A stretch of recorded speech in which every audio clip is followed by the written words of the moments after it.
नमस्कार, आप सभी का बहुत बहुत स्वागत है। मेरा नाम रूबिका लियाकत है। जो उत्तर प्रदेश लंबे वक्त से खास तौर से योगी आदित्यनाथ के दोबारा मुख्यमंत्री चुने जाने के बाद पूरी तरह शांत था, जहां सांप्रदायिक हिंसा की घटनाएं बीते दिनों की बात हो गई थी। अप्रैल के महीने में जब देश के 8 अलग अलग राज्यों में सांप्रदायिक हिंसा हुई थी, तब भी यूपी में पूरी तरह से अमन और चैन था। लेकिन 3 दिन पहले अचानक कानपुर सुलग उठा, वो भी तब जब देश के सबसे महत्वपूर्ण लोग वहां पर मौजूद थे। दूर भले ही, लेकिन उसी राज्य में सड़कों पर उतरकर लोग पत्थरबाजी करते हैं। उस वक्त जब प्रधानमंत्री नरेंद्र मोदी राष्ट्रपति रामनाथ कोविंद के गांव में कानपुर देहात में मौजूद थे, उस दिन जब लखनऊ में देश भर के उद्योगपति जमा थे, यूपी में 80,000 करोड़ की परियोजनाओं की शुरुआत हो रही थी। आखिर कानपुर में इस हिंसा के पीछे किसका हाथ है? क्या पीएफआई ने लोगों को हिंसा के लिए उकसाया? यूपी की पुलिस हालात का अंदाजा लगाने में नाकाम कैसे हो गई? क्या कानपुर पुलिस ने हालात को काबू नहीं किया? और अगर काबू किया होता तो आज ये तस्वीर सामने नहीं आती जो दिख रही है। कानपुर को जलाने की साजिश किसी ने अगर की है तो उसमें एक बड़ी जिम्मेदारी पुलिस की भी है कि वो हाथों में चीजों को पहले से ना ले पाई। सवाल यह भी कि क्या पुलिस एक तरफा कार्रवाई कर रही है, जैसा कि असद ओवैसी आरोप लगा रहे हैं। आज की हुंकार इन्हीं सवालों के इर्द गिर्द, लेकिन पहले आप इस रिपोर्ट को देख लीजिए।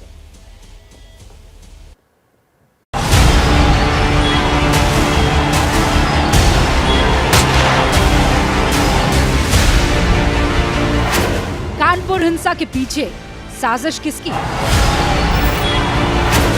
38 गिरफ्तार और कितने कसूरवार? अब तक 38 लोगों को गिरफ्तार किया जा चुका है। बाकी जैसे जैसे जांच आगे बढ़ेगी, गिरफ्तारियों की संख्या में भी इजाफा होगा।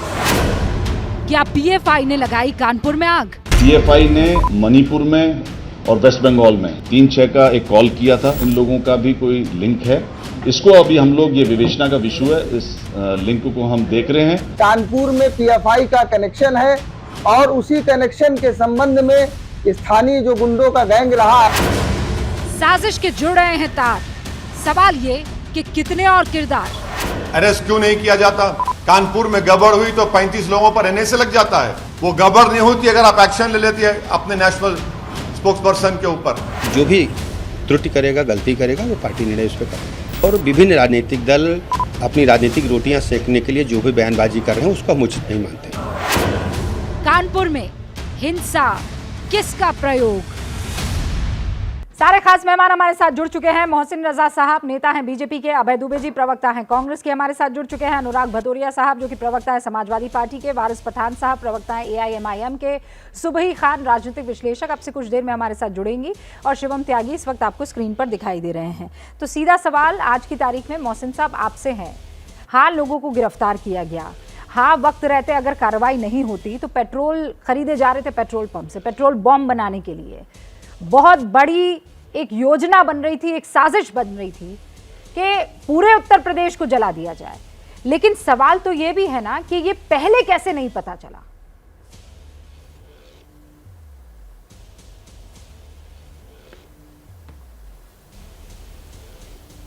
कि देश के यशस्वी प्रधानमंत्री माननीय महामहिम राष्ट्रपति जी, उत्तर प्रदेश के यशस्वी मुख्यमंत्री आदरणीय योगी जी, तो सारी सुरक्षा व्यवस्था, सारे ही जो देश के इतने कहना चाहिए मेन हस्तियां वहां मौजूद थीं, जो देश और उत्तर प्रदेश को चला रहे हैं, जिनके ऊपर पूरी जिम्मेदारी है देश और प्रदेश की, वहां पर सुरक्षा एजेंसियां थीं।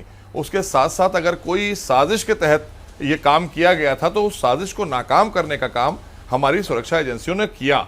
हम जरूर कहेंगे कि अगर हमारी सुरक्षा एजेंसियां सतर्क न होती तो ये दंगा कहां तक चला जाता, क्योंकि ये तो एक साजिश के तहत किया गया था। कोई उम्मीद नहीं कर सकता था कि जुमे की नमाज के बाद इस तरह से कुछ लोग उसमें अपनी रणनीति बनाकर और दंगा कराने के लिए काम करेंगे, क्योंकि हमारे विपक्ष के साथी बैठे अभी दुनिया भर की बातें करेंगे, आरोप लगाएंगे, लेकिन अगर ये भी संयम रखते अपनी भाषा पर तो शायद ये नौबत नहीं आती। ये नौबत इसलिए आई क्योंकि लगातार, चाहे एमआईएम हो, चाहे समाजवादी पार्टी हो या अन्य कुछ दल हो, ये सब के सब भड़काऊ भाषण, लगातार लोगों को उकसाने वाला काम आप रूबिका देख रही हैं लगातार आप कि उत्तर प्रदेश और देश के अंदर कोई सांप्रदायिक दंगा कराने की एक साजिश सी चल रही है। उसमें संस्थाएं भी हैं, सिमी जैसी सोच की विचारधारा के लोग जो पीएफआई में चले गए हैं या अन्य संस्थानों में चले गए हैं। तो ये दंगा कराने के लिए ये जो जफर हयात पकड़ा गया, अभी देखिए सारे के सारे पैनलिस्ट बैठे हैं, इसमें ये कोई ना दुबे जी बोलेंगे, ना भदौरिया साहब बोलेंगे, ना वारिस पठान साहब बोलेंगे, ये क्लीन चिट दे देंगे सारे दंगाइयों को। बिल्कुल आग लगाओ, हम क्लीन चिट देंगे। है ये गलती भाजपा की है, ये गलती यहाँ की पुलिस की है। यहाँ सुरक्षा व्यवस्था बहाल कर दी आदरणीय योगी सरकार में, ये बहुत बड़ी बात है। आज वहाँ सारी चीजें नॉर्मलाइज हो गई, शांति व्यवस्था कायम हो गई, लोगों को पकड़ के जेल भेज दिया गया। और हम आगे दाग अगर है तो सबसे पहले वही दिखता है ना।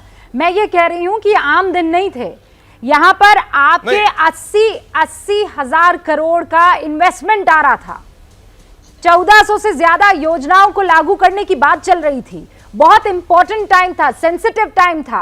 उधर प्रधानमंत्री नरेंद्र मोदी मौजूद थे। ऐसे में तो ये किसी को पता कैसे नहीं चला कि आपकी नाक के नीचे ये काम हो रहा है? किसी को पता ही नहीं चला। पेट्रोल बॉम्ब बनाए जा रहे हैं, आपकी पुलिस सोती रही। ऐसे ही रूबिका ऐसे समय पर ही जब प्रदेश और देश का विकास हो रहा है तो वो लोग परेशान हैं जो विनाश करना चाहते थे। परेशान वही लोग हैं जो तुष्टीकरण की राजनीति करते थे, जो विनाश करना, लेकिन उनको नाकाम करने का काम अगर किसी ने किया है तो हमारी उत्तर प्रदेश सरकार की वारिस पठान साहब ने किया है। दो चीजों पर आपका नाम याद आया, मोहसिन रजा साहब को। उत्तर प्रदेश में आदरणीय योगी जवाब दीजिए। पहला वो ये कह रहे हैं कि आप लोग भड़काऊ बयान दे रहे थे, भाषण दे रहे थे और इसीलिए आपने लोगों को उकसाने का काम किया। और दूसरा ये कि हम तो उत्तर प्रदेश को आगे ले जाना चाहते हैं, कुछ लोग हैं जो साजिश कर रहे हैं पीछे लाने की। वारिस भाई देखिए रूबिका जी, मैंने सुना मोहसिन रजा साहब की बात को एकदम सुकून से। अब मैं चाहूंगा कि मुझे भी आसानी के साथ बोलने दीजिए, आराम से। मैं दो चीज में मेरी बात रखूंगा। पहले तो जो वायलेंस हुआ उत्तर प्रदेश में, कानपुर में, वो कंडेमनेबल है। अब पुलिस इंक्वायरी कर रही है, इन्वेस्टिगेशन कर रही है, मगर मेरा ये बोलना है कि उत्तर प्रदेश की सरकार, योगी सरकार पूरी तरह से फेल हो चुकी है उत्तर प्रदेश में कायदे कानून का पालन करने में, रूल ऑफ लॉ फॉलो करने में। पूरा इंटेलिजेंस का फेलियर है, जबकि इनको पता है प्रधानमंत्री वहाँ है, प्रेसिडेंट वहाँ पर है, मुख्यमंत्री वहाँ है, फिर भी इस तरह की घटनाएं इनकी नाक के नीचे हो रही है। तो आप कुछ समझ सकते हो कि उत्तर प्रदेश किस दिशा में जा रहा है। अब पीसफुल प्रोटेस्ट करने का अधिकार हर व्यक्ति को संविधान ने दिया है। ये प्रोटेस्ट हो क्यों रहा था? ये प्रोटेस्ट, अब ये जो बोल रहे हैं ना भड़काऊ भाषण, तो ये प्रोटेस्ट इसलिए हो रहा था कि 10 दिन पहले भाजपा की जो प्रवक्ता थी उसने एक न्यूज़ चैनल पर बैठकर हमारे हुजूर पाक सल्लल्लाहु अलैहि वसल्लम के बारे में गुस्ताखी करने की कोशिश की, अपशब्द बयान किए, उनके खिलाफ एफआईआर किए गए हर तरफ, मगर मोदी सरकार खामोशी से सोती रही, किसी को अरेस्ट नहीं किया। तो एक प्रोटेस्ट किया कि उनको अरेस्ट किया जाए। देखिए आज रूबिका जी, आज हमारा देश की दिशा में चला गया। मोहसिन रजा बैठे हुए कि लोग हमारे देश की मजाक उड़ा रहे हैं। आज पूरा मिडल ईस्ट हमारे देश की मजाक उड़ा रहा है। देखिए क्या हो गया। हम 10 दिन पहले से बोल रहे थे कि हमने उसके खिलाफ एफआईआर किया है, उसको अरेस्ट किया जाए, मगर अरेस्ट नहीं किया। जब मिडल ईस्ट वालों ने बोला तब अरेस्ट किया। वारिस पठान देश का मुसलमान है, भारत देश का नागरिक है, पक्का सच्चा। जब वारिस पठान रोज आके चैनलों पे बोल रहा है, रोज बोल रहा है कि आप अरेस्ट करिए, हम हुजूर के शान में गुस्ताखी किसी कीमत पे बर्दाश्त नहीं करेंगे, मगर मोदी जी ने कोई स्टेप नहीं लिए। ये कब स्टेप लिया? जब बाहर के मुल्क ने जाकर प्रोडक्ट को बैन करने की बात कर दी, जब एम्बेसडरों को बुलाया गया कतर में। कितनी शर्मनाक बात है कि वाइस प्रेसिडेंट प्लेन में वो वहां जा रहे कतर को, उसके पहले वहां पर बुलाया जाता है एम्बेसडर को और बोला जाता है कि आपके देश में इस तरह की प्रॉफेट मोहम्मद सल्लल्लाहु अलैहि वसल्लम के बारे में जो बात हुई है उसके लिए आप माफी मांगिए। तब जाके मोदी सरकार जाती है। और भी करते क्या है? सस्पेंशन। अरे सस्पेंशन से क्या होगा रूबिका जी, चलिए बताइए। सस्पेंशन से नहीं, हमारी मांग है कि जिस किसी ने हमारे हुजूर पाक सल्लल्लाहु अलैहि वसल्लम के बारे में गुस्ताखी करने की कोशिश की है, उसके खिलाफ केस करके जेल में डाला जाए, उसको कड़ी से कड़ी सजा दी जाए। तब हमको लगेगा कि न्याय हुआ, इंसाफ हुआ। सिर्फ सस्पेंशन तो लिप सर्विस है, उससे कोई फर्क नहीं पड़ने वाला है। वारिस साहब, आप इत्मीनान से अपनी बात रख रहे हैं, पूरे पुख्ता तरीके से अपनी बात रख रहे हैं और आपकी बात को पूरा देश इस वक्त सुनेगा, क्योंकि आप ये कह रहे हैं कि आपकी धार्मिक भावना आहत हुई है और उसका पूरे तरीके से जो है सर आंखों पर उस बात को लिया जाना चाहिए। इसमें कोई दो राय नहीं है। आप सही कह रहे हैं कि हुजूर सल्लल्लाहु अलैहि वसल्लम के शान में अगर कोई कुछ कहता है तो उसके खिलाफ केस होना चाहिए, उसके खिलाफ कार्रवाई होनी चाहिए, किसी भी कीमत पर। किसी का भी खुदा हो, किसी का भी प्रॉफिट हो, किसी का भी रसूल हो, किसी की भी भावना अगर आहत होती है तो उसके खिलाफ कार्रवाई होनी चाहिए। लेकिन वारिस भाई, आप जैसी बात कर रहे हैं, क्या कानपुर में वैसी बात हो रही थी? उनके हाथों में पत्थर थे कि नहीं थे? आप मुझे सच्चाई बताइए। पीसफुल प्रोटेस्ट, मैं इसके साथ हूं, लेकिन हाथों में पत्थर, पेट्रोल बम, पूरी तैयारी। देखिए, पहली बात तो रूबिका जी, मैं आपकी बात पूरा मैं बोलूंगा आपको। इन्होंने जो अपने बयान से सिर्फ हिंदुस्तान के मुसलमानों का नहीं, पूरे विश्व के मुसलमानों के दिल को हाथ पहुंचाइए, सेंटीमेंट को हर्ट किया, इसलिए उनको जेल में डालना चाहिए। एक आम आदमी कुछ भी ट्वीट कर देता है प्रधानमंत्री के बारे में तो उसको जेल में डाल दिया जाता है। अब आपने कहा कि वायलेंस के बारे में बताइए, तो मैं आपको बताऊंगा। आप जो दिखा रहे हो ना रूबिका जी, एक ही वीडियो आप दिखा रहे हो कि कुछ टोपी वाले लोग पत्थर फेंके जा रहे हैं मुसलमान। मेरे पास ऐसे वीडियो है जो सोशल मीडिया पे वायरल है, ट्विटर पे वायरल है, और ट्वीट किसने किया है? आप ही की तरह एक पत्रकार है जो नॉन मुस्लिम है, उसने ट्वीट करके दिखाया है वीडियो पे कि पुलिस पत्थर फेंक रही है, पुलिस पत्थर मार रही है। मुसलमान के 40 बच्चों को एनएसए के तहत अरेस्ट कर लिया गया है। मुसलमान के बच्चे को उठा के मारा जा रहा है, पुलिस के साथ में मिलकर गालियां दी जा रही है। मैं कह रही हूँ पत्थर हिंदू के मैं हाथ आपको में हो वीडियो कि पत्थर मुसलमान के हाथ में हो। अगर आपको यकीन नहीं आया, आप वीडियो दिखाइए, पर मुझे ये बताइए कि पुलिस आप ये के वीडियो ऊपर को, पत्थरबाजी की आप अगर जाएगी ये तो वो वीडियो क्या को नहीं करेगी? मानेंगे रूबिका जी, वो क्या करेगी? पुलिस ने पत्थरबाजी ये शुरू की देखिए, थी, ये बताइए वारिस भाई मुझे। ये देखिए, पुलिस पत्थर मार रही है, लेकिन क्या पुलिस ने पत्थरबाजी शुरू की थी? देखिए पुलिस पत्थरबाजी नहीं, पुलिस ने पत्थरबाजी शुरू की। आप मेरी बात पत्थर मार रही है। देखिए मैं देख रही हूँ और दिखा भी रही हूँ। फुल फ्रेम है आप, आप फुल फ्रेम है, आपकी तस्वीरों को सब दिखा रहे हैं, मतलब एबीपी न्यूज़ पूरे तरीके से दिखा रहा है। पर आप मेरी बात तो सुनिए। पुलिस पत्थर मार रही है। हाँ, पुलिस पत्थर मार रही है, पर पुलिस ने पत्थरबाजी शुरू की। पुलिस पर कोई पत्थर मारेगा तो वो क्या करेगी? जी, हालात को काबू करने के लिए आंसू गैस के गोले छोड़ेगी? नहीं, पुलिस को अरे कायदा कानून किसी को हाथ में लेने का अधिकार नहीं है रूबिका जी।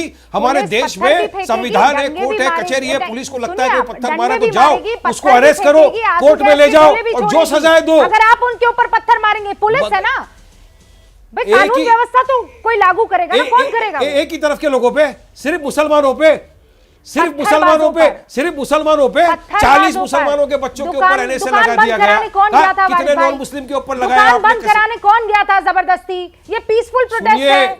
दुकान बंद कराना, हिंदू भाइयों ने भी पथराव किया है। बताइए,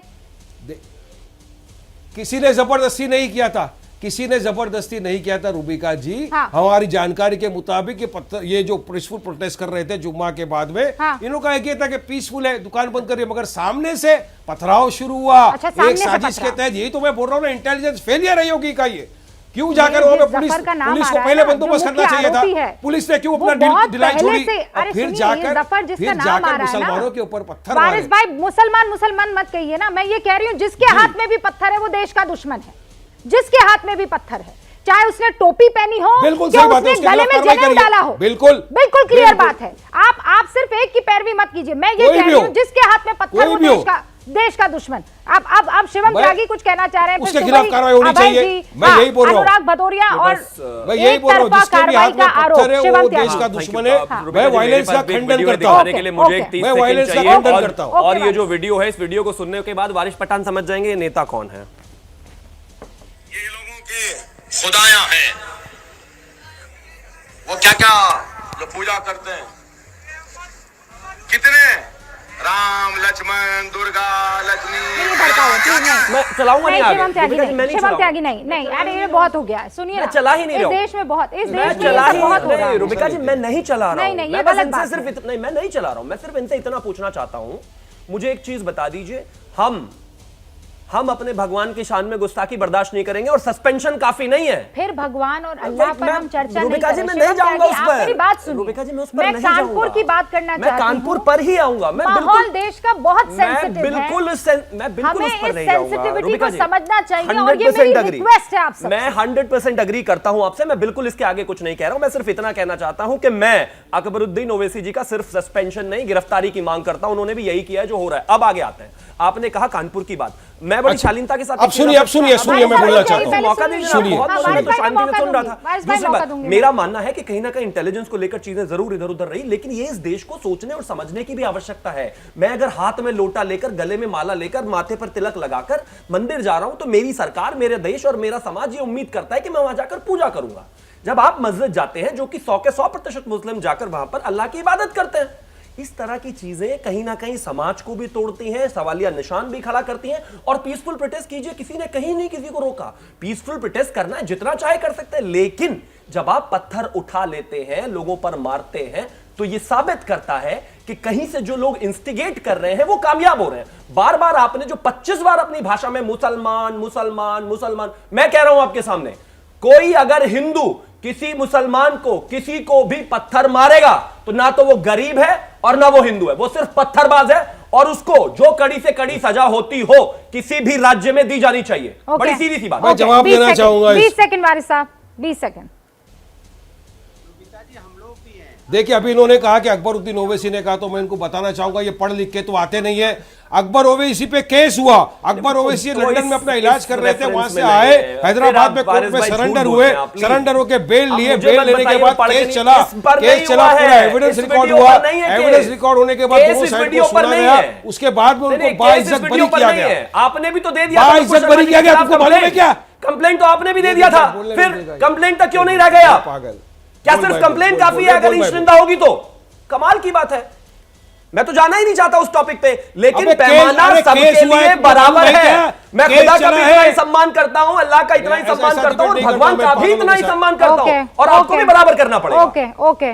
शिवम त्यागी ये कह रहे हैं वारिस भाई कि ये वो वाला वीडियो नहीं है, इजाजत नहीं है क्या? हाँ, नहीं बिल्कुल है। शुरुआत आपसे हुई है, सबसे लंबा आपने ही अपनी बात को रखा है। अनुराग भदौरिया परेशान हो रहे हैं कि अब तक उनकी बात नहीं आई है। अब आप दोनों को मैं रोक रही हूँ, मेरे 4 और मेहमान। मेरी बात नहीं, मैं फिर बोलने नहीं दूं, फिर मैं बीच में बोलूंगा तो आप बोलेंगे अच्छी बात नहीं है। मुझे शिवम त्यागी की बात का जवाब देने दीजिए। मैंने साफ बोला है, उनका केस चला, एविडेंस रिकॉर्ड हुआ, टॉपिक शुरू हुआ, उसे खत्म होने दीजिए, फिर मैं वारिस पठान को 20 सेकंड में अपनी बात रख लेने दीजिए। और विशाल मिश्रा हमारे साथ जुड़ चुके हैं। वारिस पठान 20 सेकंड, अनुराग भाई 20 सेकंड। देखिए रूबिका जी, अकबर ओवैसी साहब लंदन में थे, इलाज कर रहे थे, वहां से आए, सरेंडर किया हैदराबाद की कोर्ट में, बेल लिए, बेल लेने के बाद उन पे पूरा केस चला इतने परसों, एविडेंस रिकॉर्ड हुआ, दोनों पक्षों को सुना, उसके बाद उनको बाइज्जत बरी किया गया। मगर भाजपा की प्रवक्ता को अब तक एक भी दिन जेल में डाला आपने, एक भी दिन आपने जेल में डाला, भाजपा की प्रवक्ता को नहीं डाला। भाजपा की प्रवक्ता ने पूरे वर्ल्ड के मुसलमानों के सेंटीमेंट को हाथ पहुंचाया, पूरे वर्ल्ड के मुसलमानों के दिलों को ठेस पहुंचाया। उनके खिलाफ क्यों जेल नहीं? उनके खिलाफ कब जेल में डाला जाएगा? अकबरुद्दीन ओवैसी पर चला है मामला, ऐसा नहीं, इसको तो नहीं बोलने दूंगा, आप तू बोल ले शिवम त्यागी। अरे नहीं तू तड़ाक, अब ये शिवम त्यागी को नहीं बोलने दूंगा रूबिका जी, या तो इसको हटा दो। नहीं, मैं किसी कीमत पर, किसी तरह से नहीं, किसी कीमत पर धमकी नहीं, कोई धमकी नहीं। अब मैं ना बिल्कुल नहीं, ये मैं बर्दाश्त नहीं करूंगी, इसलिए क्योंकि ना आपकी कोई बेइज्जती कर सकता है वारिस साहब, और ना शिवम त्यागी की बेइज्जती कोई कर सकता है, ना अनुराग जी की, ना अभय। सुनिए वारिस पठान, मैं बताती हूँ, तमीज सिखाओ ना इसको। नहीं, मैं क्यों सिखाऊंगी तमीज? मुझे आप लोगों को कोई तमीज नहीं सिखाते इसको। आप सुनिए, तमीज सिखाने वाले नहीं है आप, पहली बात तो खुद सीख कर आइए। आपकी भाषा बता रही है कि तमीज कितनी है, आपको जवाब देना पड़ेगा। अगर गलत बोलोगे जवाब देना पड़ेगा। अरे मेरी अगर मैं सम्मान करता हूं आपके धर्म का, तो आपको मेरे धर्म का सम्मान करना पड़ेगा। अगर एक पर कार्रवाई है तो दूसरे पर होगी। मैं आप दोनों को शांत कर रही हूँ और स्क्रीन से हटा रही हूँ, ऐसे नहीं चलेगा। देखिए प्लीज मैंने कहा ना, आप दोनों मेरा मान रखिए, प्लीज कह दिया मैंने, अब रुक जाइए, शांत हो जाइए। मेरे दो और मेहमान, प्लीज वारिस साहब, शिवम त्यागी, वारिस साहब, नहीं प्लीज अब रुक जाइए। अनुराग भदौरिया, मैं ओपनिंग रिमार्क चाहती हूँ और उसके बाद वारिस साहब रुक जाइए। हाँ वारिस साहब अब रुक जाइए, शिवम त्यागी रुक जाइए। विंडो अच्छी नहीं लगती। अनुराग भदौरिया, कानपुर में 38 लोग गिरफ्तार किए गए हैं, कितने और? साजिश के पीछे बहुतों का नाम आ रहा है, पीएफआई भी। एक आपका भी नेता है निजाम कुरैशी। तो आप तो मेरे पास तो बहुत बाद में आए, पहले ही आ जाते मेरे नेता के बारे में पूछने के लिए। 20 मिनट क्यों इंतजार करवाया? हमें तो लगा फेस ऑफ चल रहा है, इसलिए हम लोग शांति से बैठ गए कि फेस ऑफ हो रहा है। बाद में गाली गलौज तक उतर आए, बाद में गाली गलौज तक सब लोग उतर आए। तो यही अगर टीवी पे चलना था तो पहले बता देते हम लोग। अनुराग भदौरिया, यहाँ किसी ने कोई गाली नहीं दी है, जबरदस्ती का आप भड़काऊ बयान देने की कोशिश ना करें, किसी ने गाली नहीं दी है। जब अच्छे आप सबका ओपनिंग रिमांड ले लेते तब कितनी अच्छी डिबेट होती। और अब अपनी बात कह दीजिए, अब अपनी बात कह दीजिए। वैसे भी आपका कनेक्शन बड़ा खराब है, तो करवाना है तो हम लोग इंतजार करते रहते। अब अपनी बात कह दीजिए आप। कहते हैं ना, पहले तो होश छीन लिया जुम्मन से तम, दीवानी का फिर इल्जाम देते हैं। ये है भारतीय जनता पार्टी का हाल। भारतीय जनता पार्टी पूरे देश के अंदर में घृणा का माहौल पैदा करती है, समाज के अंदर में एक नफरत की राजनीति करती है। पहले से ही भारतीय जनता पार्टी की इस बात का अंदेशा रहता है कि हम समाज के अंदर में नफरत की राजनीति करेंगे तो हमें शायद सत्ता तक पहुंचना आसान हो।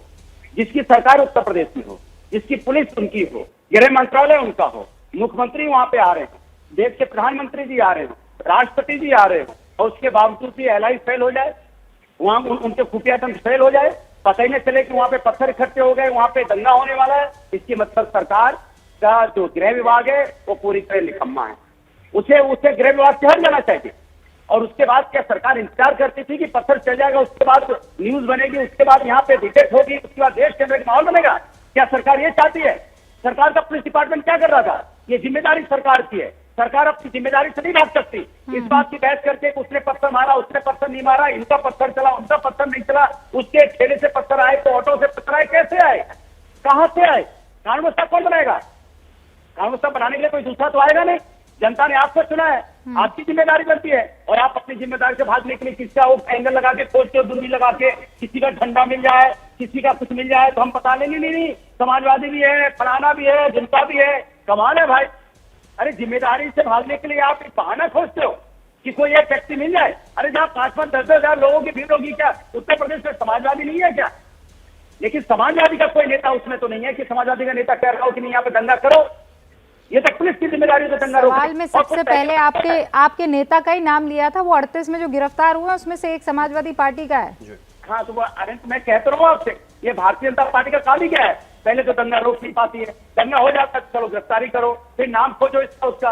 ये बताइए, मैं आपसे पूछना हो नहीं तो आप क्या कह रहे हैं कि वो नहीं, तो आप क्लियर कर दीजिए ना अनुराग साहब। आप ये कह रहे हैं वो साफ सुथरा, नेक, पाक, साफ इंसान है जिसके हाथ में पत्थर नहीं था, लॉलीपॉप था? तो कोर्ट नहीं, वो तो कोर्ट डिसाइड करेगा। वो तो हमने देखा कि आपने भी नहीं देखा, कैमरा बताएगा किसके हाथ में पत्थर था, किसके हाथ में पत्थर नहीं था।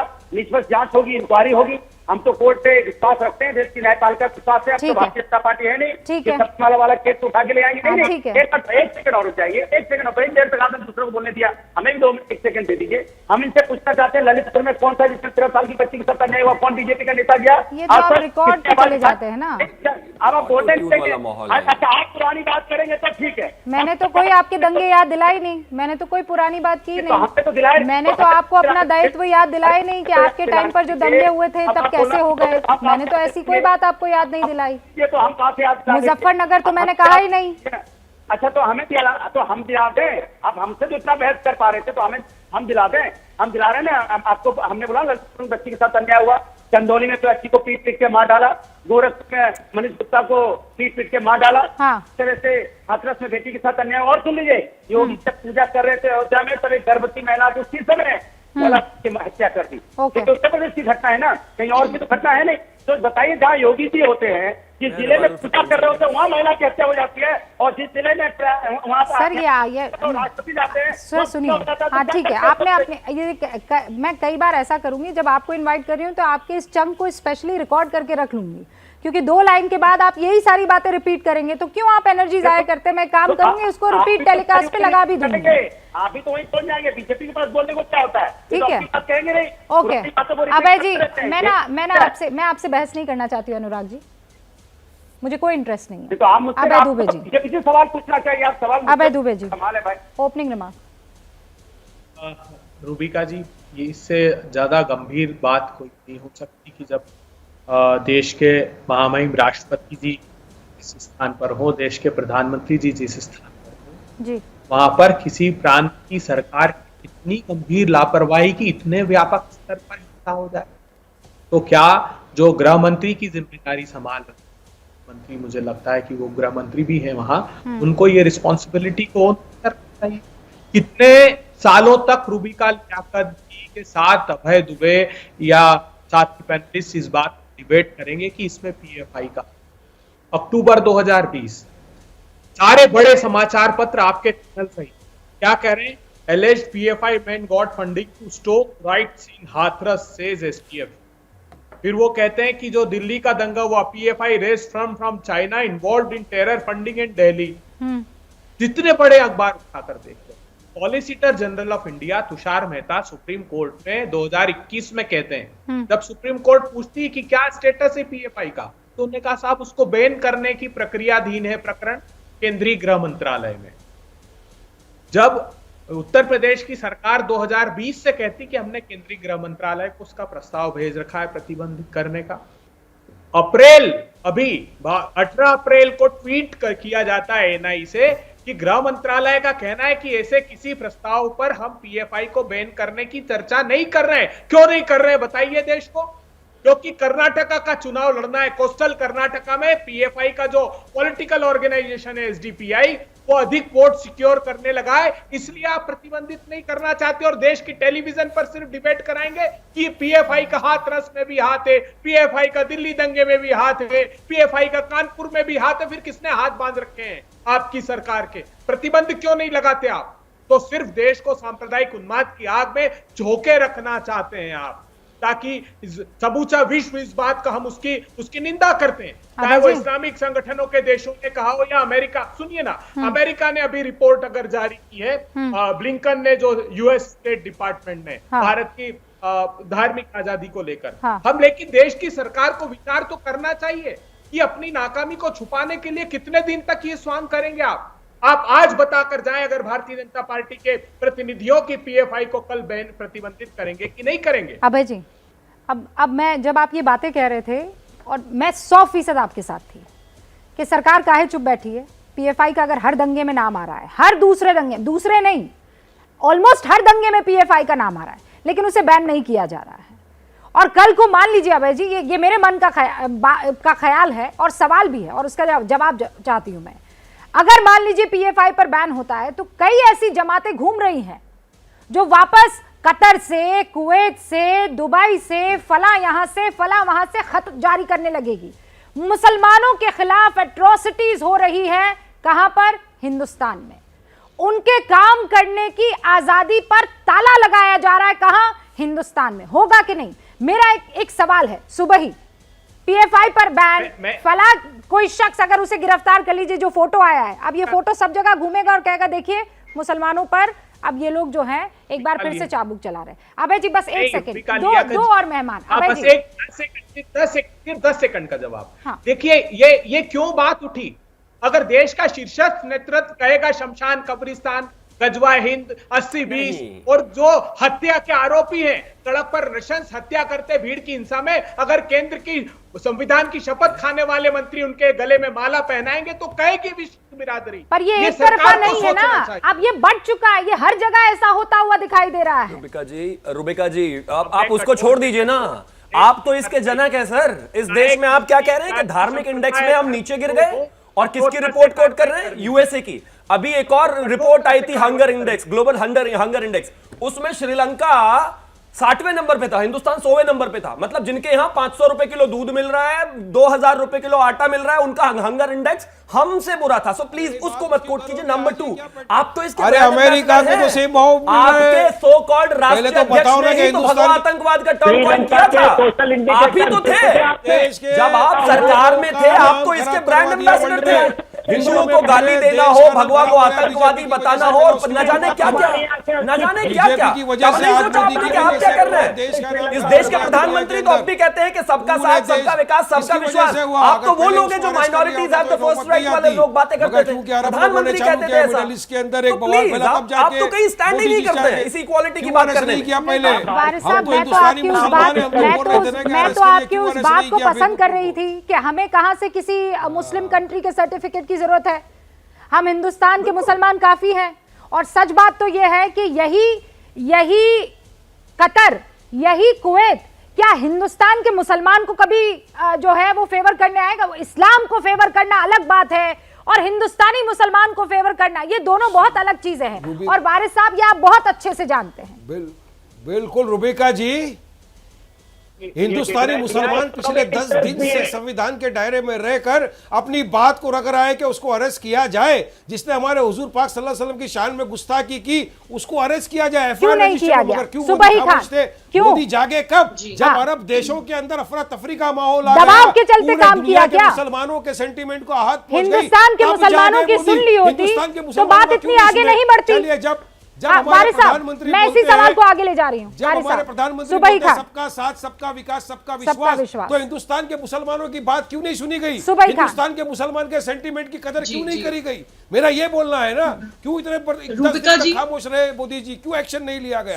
और अभी भी एक्शन क्या हुआ है? सस्पेंशन नहीं, अरेस्ट करो, जेल में डालो। बहुत सीरियस सब्जेक्ट है, इस तरह से चिल्लाकर मैं नहीं कर पाऊंगी। हाँ बोलिए जी।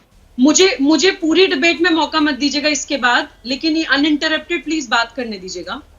बहुत संजीदा विषय है, देश की परिस्थितियां बहुत सेंसिटिव हैं और मुझे लगता है कि अगर 130 करोड़ पॉपुलेशन में से हम लोगों को, कुछ पैनलिस्ट को मौका मिलता है कि हम नेशनल टीवी पर बैठकर अपनी बात करोड़ों लोगों तक पहुंचा पाए, तो हमें उस जिम्मेदारी को समझना चाहिए। देखिए, भारत को तोड़ने की और भारत को कमजोर करने की एक साजिश रची जा रही है, जिसमें अंतर्राष्ट्रीय ताकतें तो है ही हैं, घर के गद्दार भी शामिल हैं। 7 भारत विरोधी मानसिकताएं एक्टिवली काम कर रही हैं अपना तन मन धन लगाकर। वामपंथी, उनकी आर्म्ड विंग्स, माओवादी, नक्सलवादी, छद्म नारीवादी, अलगाववादी और आतंकवादी संगठन, बौद्धिक आतंकवादी, अंतर्राष्ट्रीय ताकतें, विधर्मी राजनीतिक दल, कन्वर्जन माफिया, कॉरपोरेट माफिया, कहीं पीसफुल प्रोटेस्ट के नाम पर कानपुर में आग लगाने की कोशिश की जाती है, दंगा भड़काने की कोशिश की जाती है, पंजाब में खालिस्तान के नारे लग रहे हैं। अंतर्राष्ट्रीय स्तर पर भारत पे दबाव बनवा के इस्लामिक स्टेट से भारत पे प्रेशर बनवाने की कोशिश करी जा रही है। और यहाँ पर अनुराग भदौरिया जी जैसे लोग बोलते हैं कि जिम्मेदारी सरकार की है। लोकतंत्र में जिम्मेदारी सरकार की भी होती है, विपक्ष की भी होती है, समाज की भी होती है। आज वो वक्त है, आज वो वक्त है। रूबिका जी फिर बीच में बोले, रूबिका जी फिर बीच में बोले। अनुराग जी, मैं आपके पास 16 मिनट लेट आई थी और 1600 शब्द आपने सिर्फ शिकायत करने में निकाल दिए थे।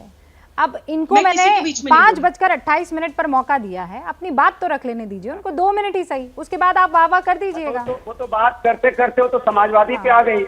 हाँ, तो वो आपको मौका दूंगी, उसके बाद आप ही के पास आऊंगी ना भाई। समाजवादियों को कहा है तो आप ही का रुख करूंगी, और किसका करूंगी? मायावती जी के पास तो जाऊंगी नहीं अभी। सुबह खान, रूबिका जी, अबे इतना बीजेपी, रूबिका जी, अरे अनुराग जी बात सुन लीजिए। मैं आपको देश की सोशल पॉलिटिकल कंडीशन बता रही हूँ, पढ़ लिया करिए।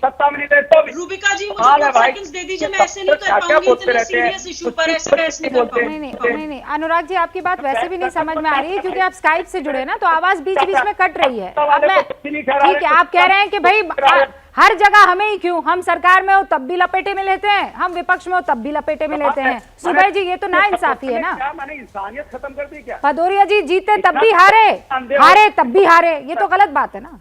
सुबह खान जी, रूबिका जी देखिए, हमें समझने की जरूरत है। कोई बच्चा भी समझ जाएगा अगर आंखें खोल के बिना किसी अपने वेस्टेड इंटरेस्ट के देखेगा।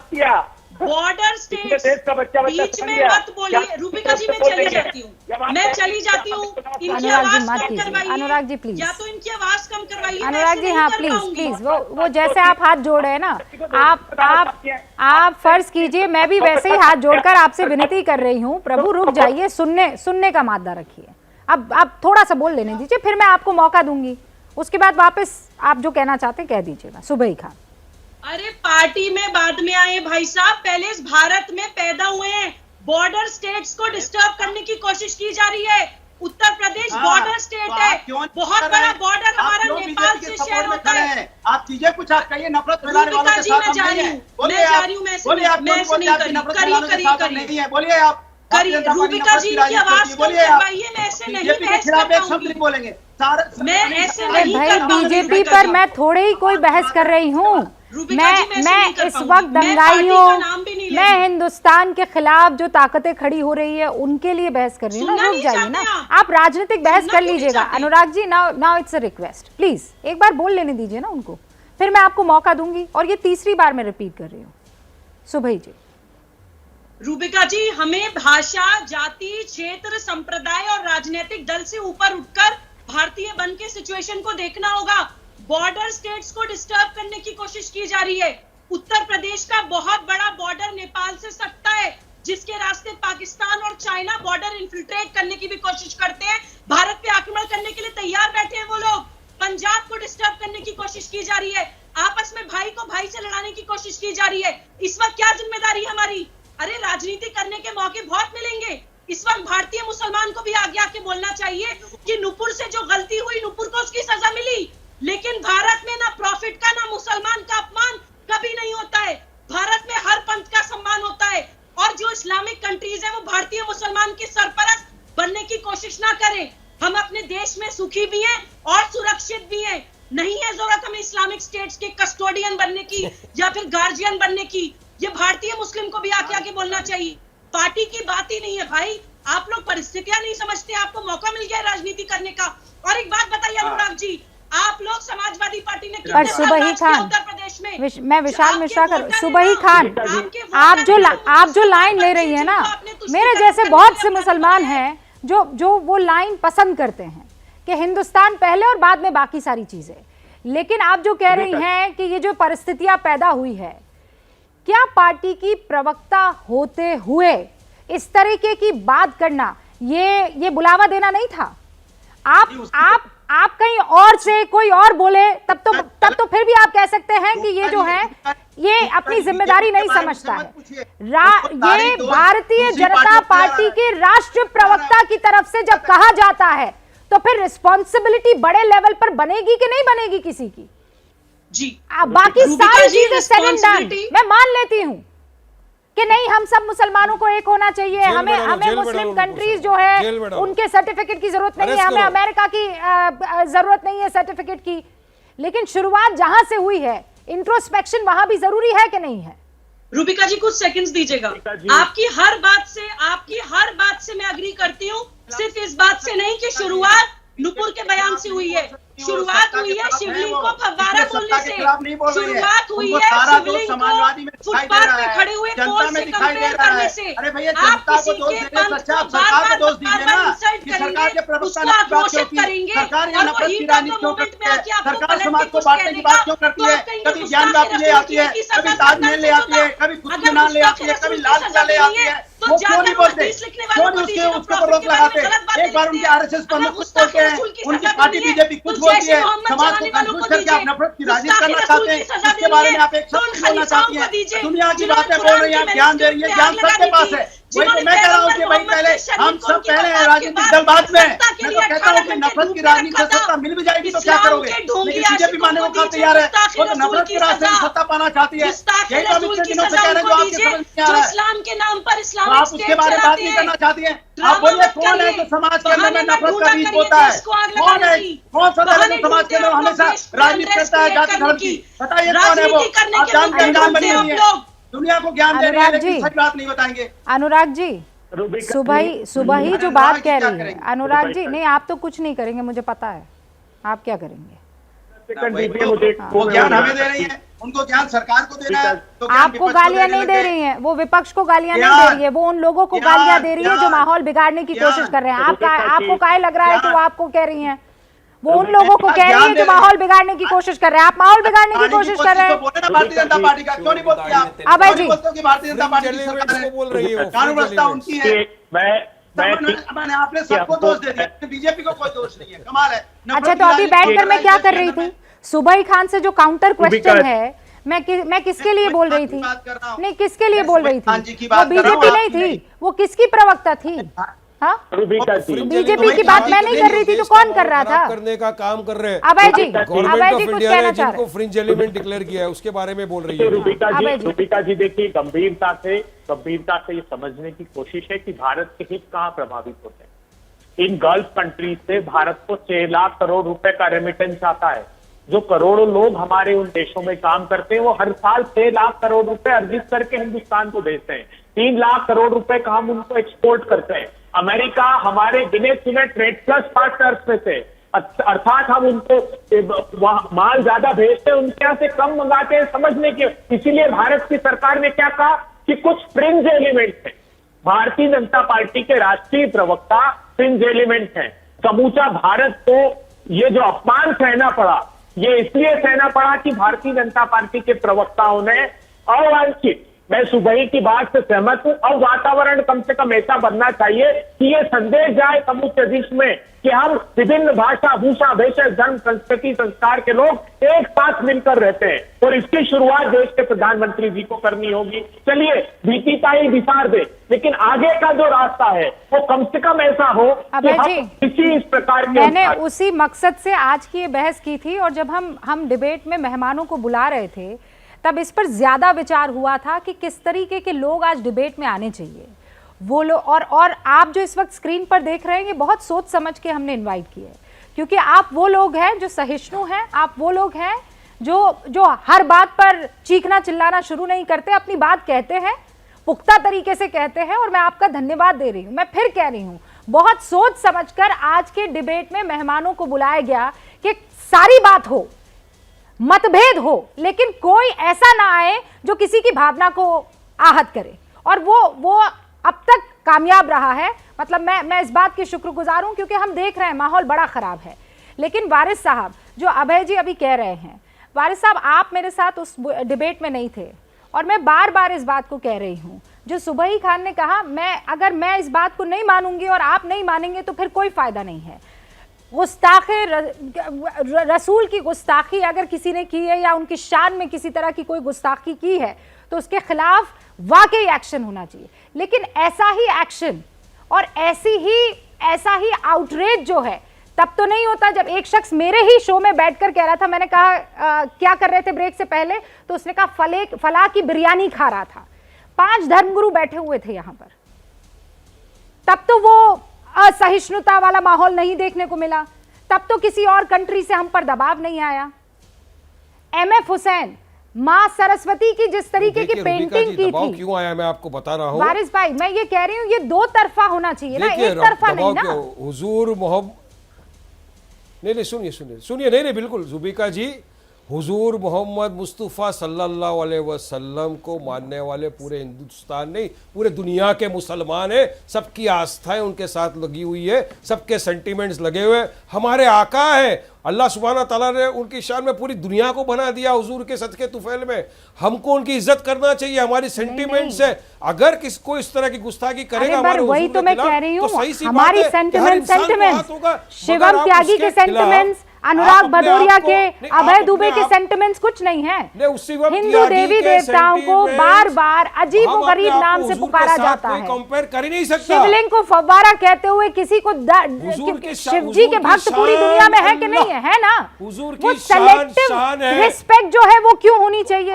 मैं इस पर भी जवाब नहीं, आपत्तिजनक मैं बता तो रही हूँ आपको, तो मैं उदाहरण दे रही हूँ। मेरे ही शो पर कहा कि फलां की बिरयानी खाकर आया हूँ, तो आप जाके उसके खिलाफ केस करिए, आप उसके खिलाफ कंप्लेंट फाइल करिए, उसके खिलाफ केस करिए। ओके वारिस भाई, मेरे पास वक्त की कमी है, लेकिन आप सही कह रहे हो कि केस हो जाना चाहिए।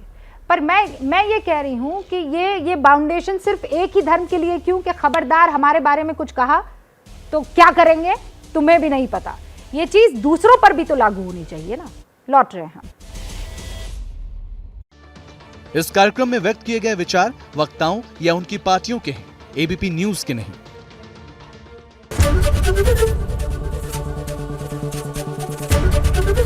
एबीपी न्यूज आपको रखे आगे।